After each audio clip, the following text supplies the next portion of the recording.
अगर देखा जाए तो मर्दों से भी बढ़कर है। मुझसे अगर आप पूछें तो ज्यादा एतबार से औरत जो है वो मर्द से ज्यादा क्वालिटीज रखती है कि दुनिया बरतने की जगह है, और सबसे बेहतरीन बरतने का सामान, सबसे बेहतरीन अगर कोई सरमाया है, कोई नेमत है, कोई रिज्क है अल्लाह की तरफ से, तो नेक बीवी है।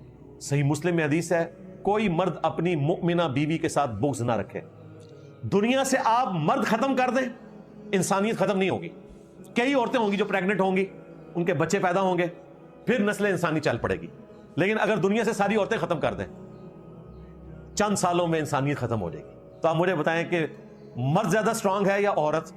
औरत। बुखारी मुस्लिम में हदीस है कि नबी इस्लाम ने फरमाया कि औरत की तो खसलत है, पूरी जिंदगी उसने सलूक करो ना, एक दफा तुमसे तकलीफ पहुंचे ना तो वो कहेगी कि जिस दिन से तेरे अकद में आई हूं मैंने सुख का एक दिन भी नहीं देखा। ये नबी इस्लाम इसलिए कह रहे थे कि मर्द सब्र करें